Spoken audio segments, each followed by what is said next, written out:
Partner, ito sa isang pambihirang pagkakataon, nagsama-sama sa isang entablado ang tatlong Miss Universe ng Pilipinas. Oo, syempre partner, alam ko yan kasi ako'y nandun. Sa reigning Miss Universe Awards back, hindi inakalang makakasalamuhan niya ang kanyang mga idolo. At narito po ang aking report. Sa pambihirang pagkakataon, nagsama-sama sa iisang entablado ang tatlong pinakamagagandang babae sa buong mundo nang bigyang pugay ng Miss Universe Organization, sina Miss Universe 1969 Gloria Diaz, Miss Universe 1973 Margie Moran, at ang reigning Queen Miss Universe 2015 Pia Wurtzbach.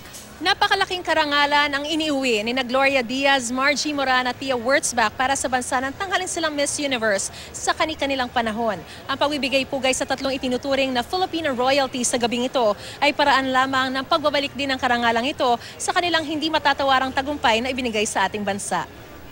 Honored naman ako. I'm very honored, not only because we won the crown, but because of what we did after winning the crown. Si Pia hindi naman daw inakalang makakasama sa iisang entablado ang mga idolo raw niya. Excited ako makita sila at siguro ko makakapagpa-picture ako sa kanila. Okay yun, di ba? Plano naman ni Pia maglaan ng mas mahabang panahon ngayon sa kanyang pamilya pagtapos ng kanyang reign. Pero di pa rin daw siya titigil sa pag-abot ng pangarap lalo't may offer daw sa kanya sa ibang bansa. At kung sakaling ma-offeran maging Bond girl, Bakit naman hindi? Kung in-offer ang Bond girl, di go. Kung hindi naman at may ibang role na mas nararapat sa akin, okay lang din sa akin yun. patuloy naman daw ang kanyang advokasya para sa HIV/AIDS awareness. Nilinaw naman ni Diaz ang sinabi niya na 1 in a million ang chance ni Maxine Medina sa pagkamit ng corona. I don't think I've ever heard of a country hosting and then sila ang nanalo. Kasi it doesn't seem very hospitable.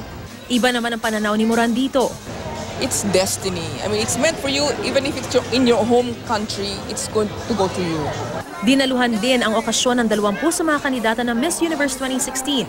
Payo sa kanila ng mga naunang Miss Universe. I know this is a competition, but also have fun. Just enjoy what you're doing. If you really like the Philippines, marry a Filipino.